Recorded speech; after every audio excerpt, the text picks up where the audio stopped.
EC assistant at Iotla Valley, and I'm going to read you Mr. Putter and Tabby Paint the Porch. And that book is by Cynthia Rylant. There's a whole series of Mr. Putter and Tabby books here in the library at Iotla Valley, and it was one of my kids' favorites when they were growing up. And this one we liked because it was particularly funny.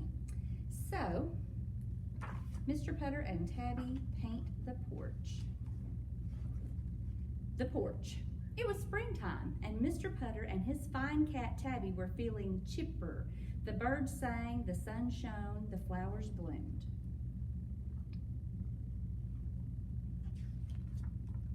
Mr. Putter and Tabby went out on the front porch with a book. "Let me read you a funny story," Mr. Putter said to Tabby. Tabby purred. She liked funny stories. She curled up beside Mr. Putter and waited, and waited, and waited. But Mr. Putter was not looking at the book. He was looking at a porch post. Said Mr. Putter. He picked up Tabby and looked more closely. He said again. Mr. Putter walked all around the porch looking and saying, Finally, he said, "Tabby, this porch needs some paint. First, I'm going to paint the porch, then I will read you a story." Tabby purred.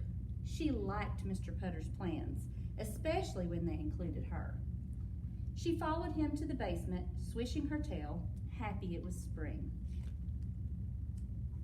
This is Chapter 2, Scat. Mr. Putter carried his painting things to the porch. He had a bucket of pink paint, a big brush, and some rags. Suddenly, one of the rags got away. Tabby chased it across the porch and caught it. "Good cat," said Mr. Putter, patting her on the head. Tabby purred. She might be old, but she could still catch a wild rag when she had to. Mr. Putter dipped his brush into the bucket and began to paint. He painted, and as he painted, he began to sing. He sang about paper roses and blue bonnets and coming around mountains. Tabby purred and purred. This was even better than a story. Mr. Putter didn't yodel when he read a story. All was going well when suddenly a squirrel showed up. The squirrel jumped onto a freshly painted porch rail. "Shoo!" said Mr. Putter. The squirrel jumped onto another rail. "Scat!" said Mr. Putter. Then the squirrel ran across the floor of the porch. "Scram!" said Mr. Putter. And that's when Tabby remembered how good she was at chasing things. "Yikes!" yelled Mr. Putter. The squirrel ran and Tabby ran, and before it was all over, Mr. Putter's porch just sort of painted itself. Chapter 3, Very Pink. The next day, Mr. Putter's porch was very pink. The walls were pink. The floor was pink. And even a few of the windows were pink.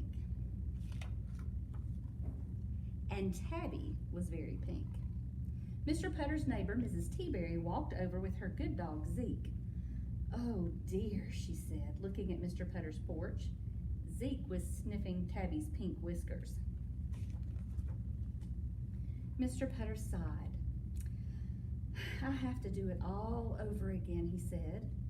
"Well then, we will help," said Mrs. Teaberry, rolling up her sleeves. So Mr. Putter went back to the basement. Tabby followed, swishing her pink tail. Soon Mr. Putter and Mrs. Teaberry were putting blue paint over pink. And all was going well until suddenly a chipmunk showed up. It jumped on a rail. It ran across the porch. And then Zeke remembered how good he was at chasing chipmunks. Spilling the blue paint. Chapter 4, A Lovely Yellow. The next day, Tabby and Zeke stayed inside Mrs. Teaberry's house while Mr. Putter painted his porch again. He covered up all of the pink paw prints and all of the blue paw prints and made the porch a lovely yellow. When the porch was dry, Mrs. Teaberry arrived with Tabby and Zeke. Mr. Putter was happy to have Tabby back. He brought a book out on the porch and said that he would read a funny story to everyone. But just as Mr. Putter was about to begin, a pink squirrel and a blue chipmunk walked by. And Mr. Putter and Mrs. Teaberry laughed so hard they didn't even need a funny story. So that is the end of Mr. Putter and Tabby Paint the Porch. Thank you so much for listening. Have a wonderful night, and we look forward to seeing you on Monday morning at school.